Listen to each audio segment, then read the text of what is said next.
everybody, and welcome to today's episode of Meet a Scientist. Often when we think of a scientist, we think of somebody with crazy hair and a lab coat playing with chemicals. But in this series, we're going to meet scientists who do some things that are very different from that. Let's go meet our guest today. Meet a scientist. I'm Emily Weaver. I am a junior ecologist with the Soil Ecology and Restoration Group, which is supported by San Diego State University. And soon I will be a crew lead and junior ecologist with the Montana Natural Heritage Program, working out of Wyoming, conducting stream health analysis.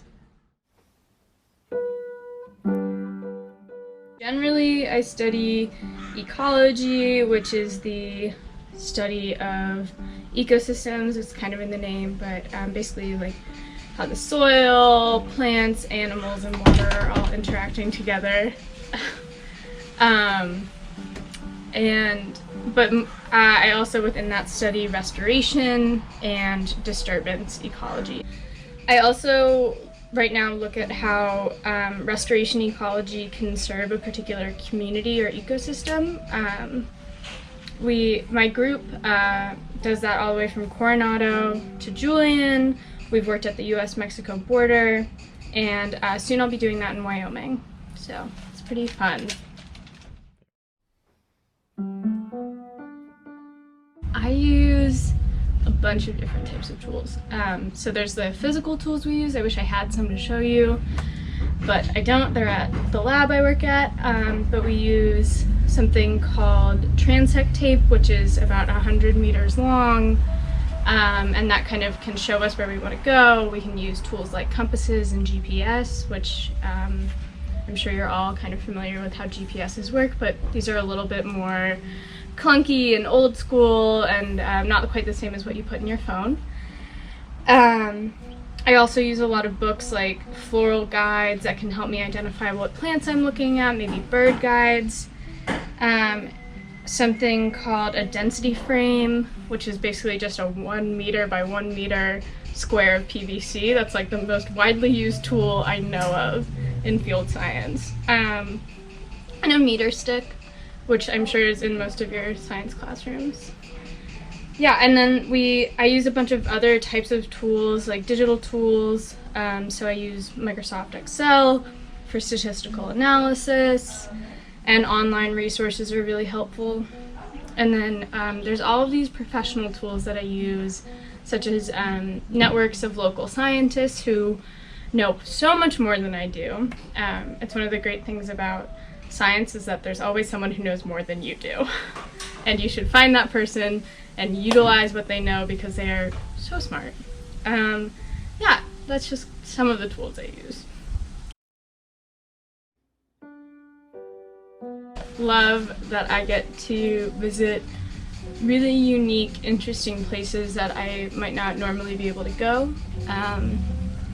So sometimes that means being able to hike to the top of a mountain that's protected and only certain types of scientists can go to.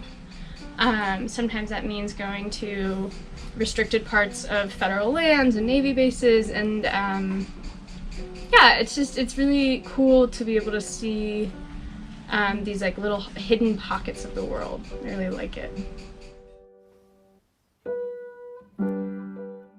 Something really cool happened to me last summer. I was working on the Silver Strand, which maybe some of you have been to with your families for a beach day, and I found a plant that hadn't been seen in that area for 90 years. That's actually a parasitic plant, and it was very cool. I'm really proud of that moment, and it was really fun to see how the work we were doing was impacting the landscape.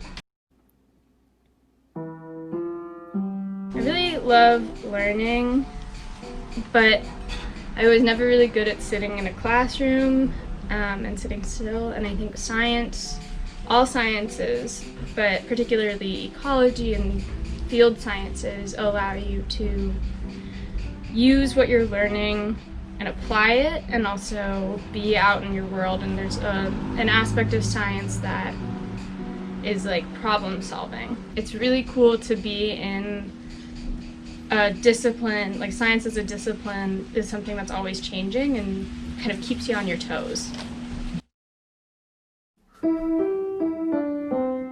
I went to the University of Vermont, which is in Vermont, and I studied wildlife biology, which is very similar to ecology. And then after college, so I have a Bachelor's of Science degree. After college, I joined AmeriCorps, which is kind of like Peace Corps for the United States.